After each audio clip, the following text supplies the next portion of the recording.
Esse é um projeto de leitura livre. Fique à vontade para ouvir qualquer conto em nossa biblioteca e solicitar novos audiolivros. Curta o vídeo, inscreva-se no canal e ative o sino de notificações para não perder todas as novidades. A Sombra. Conto de Edgar Allan Poe. Vós, que me ledes, estais ainda entre os vivos, mas eu, que escrevo, terei desde há muito partido para o mundo das sombras. Na verdade, estranhas coisas virão, inúmeras coisas secretas serão reveladas, e muitos séculos decorrerão antes que estas notas sejam lidas pelos homens.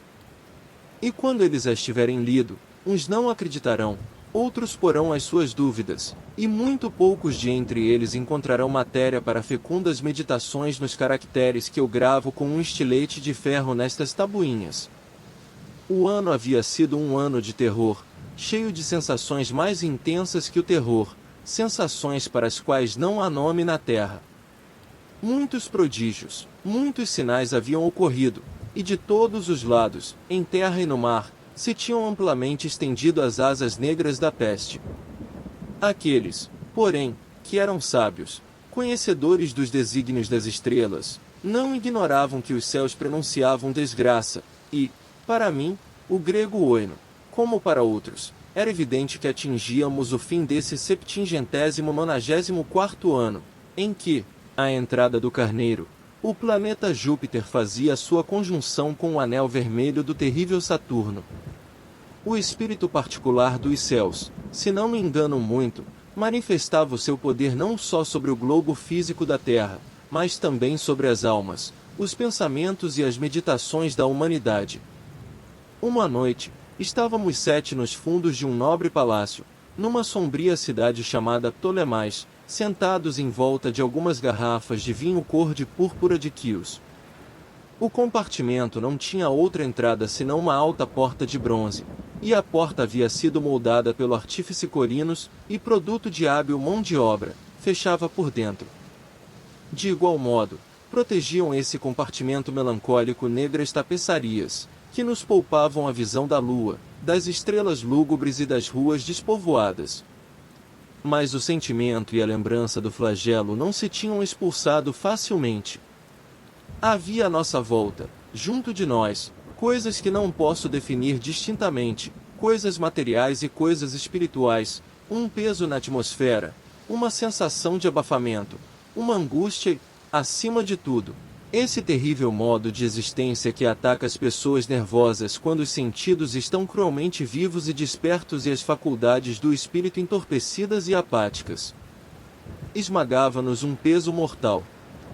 Estendia-se-nos pelos membros, pelo mobiliário da sala, pelos copos por onde bebíamos, e todas as coisas pareciam oprimidas e prostradas naquele abatimento, todas, exceto as chamas das 7 lâmpadas de ferro que iluminavam a nossa orgia.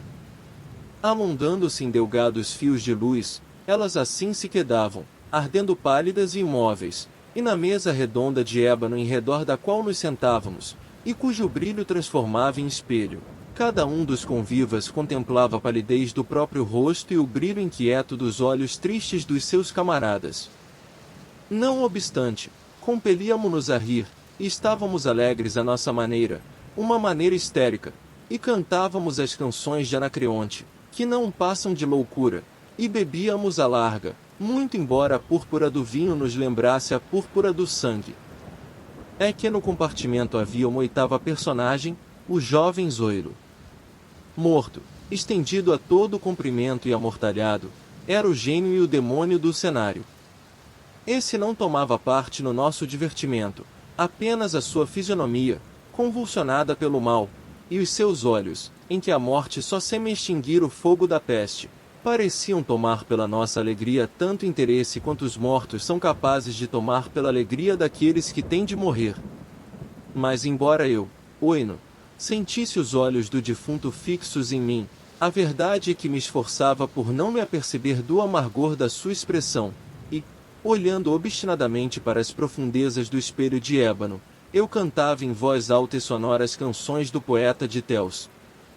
Gradualmente, porém, o meu canto cessou, e os ecos, rolando ao longe por entre as negras tapeçarias do aposento, foram enfraquecendo, indistintos, e desvaneceram-se. Mas eis que do fundo dessas tapeçarias negras onde morria o eco da canção se ergueu uma sombra, escura, indefinida, uma sombra semelhante àquela que a lua, quando está baixa no céu, pode desenhar com as formas de um corpo humano, mas não era a sombra nem de um homem, nem de um Deus, nem de nenhum ser conhecido. E, tremendo por instantes no meio dos reposteiros, ela ficou, enfim, visível e firme, sobre a porta de bronze. Mas a sombra era vaga, sem forma, indefinida, não era a sombra nem de um homem, nem de um deus, nem de um deus da Grécia, nem de um deus da Caldeia, nem de nenhum deus egípcio. E a sombra jazia sobre a grande porta de bronze e sob a cornija em arco, sem se mexer, sem pronunciar uma palavra, fixando-se cada vez mais e acabando por ficar imóvel. E a porta em que a sombra assentava, se bem me recordo, tocava os pés do jovem Zoilo. Nós, porém, os 7 companheiros, tendo visto a sombra sair dos reposteiros, não ousávamos contemplá-la de frente, baixávamos os olhos e olhávamos sempre para as profundezas do espelho de ébano. Por fim, eu, Oino, aventurei-me a pronunciar algumas palavras em voz baixa, e perguntei à sombra a sua morada e o seu nome. E a sombra respondeu: Eu sou a sombra, e a minha morada é ao lado das catacumbas de Ptolemais, e muito perto dessas planuras infernais que encerram o canal impuro de Caronte.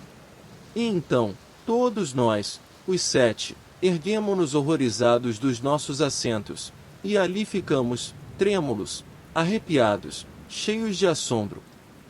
O timbre de voz da sombra não era o timbre da voz de um só indivíduo, mas de uma multidão de seres, e essa voz, variando as suas inflexões de sílaba para sílaba, enchia-nos confusamente os ouvidos, a imitar os timbres conhecidos e familiares de milhares de amigos desaparecidos.